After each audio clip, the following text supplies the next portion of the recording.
Infinity Light is trending hot after our winter shows, and when 6 out of our top 10 SKUs out of 1,800 happen to be Infinity Lights, that's a trend, and that's something we need to know how to work with in our stores. But there's 3 things you can do that would be an epic fail if you do not follow the basic rules of how to sell Infinity in your store. Ken, the first one is making sure it's at eye level. That's right. You need to get it up off the ground if at all possible. And anything that you're trying to really promote, try to get it at that eye level or at least tabletop up. You know, I had someone ask me, what's the difference between Infinity Lights and just a lighted tree? And when we're looking at these trees behind us, these are in the very, very top. These right here with this black, silver, and white look that are going with it. And it's because you have to peer into it for the magic to happen. And so if it's not, you could be higher too. You could have this sitting up on a shelf. Right. It's just going to look like a light.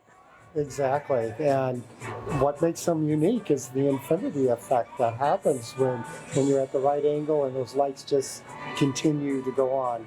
You know, another fail that you could have if you decide to bring these in your store and it's not quite right is making sure that you have the different sizes of the Infinity Lights and different price points. So generally the smaller the Infinity Light, a little lower in price point, a good entry level for consumers, and the bigger, more elaborate pieces like our doggy with his present or having our waving Santas or snowmen, they're a little bit bigger. Yes, and it's very, very important to have those different sizes for the different price points. And then the other thing that I think is really, really important is making sure that everyone on your staff in your store understands it, knows that it's lightweight, knows that it's only 5/8 of an inch thick.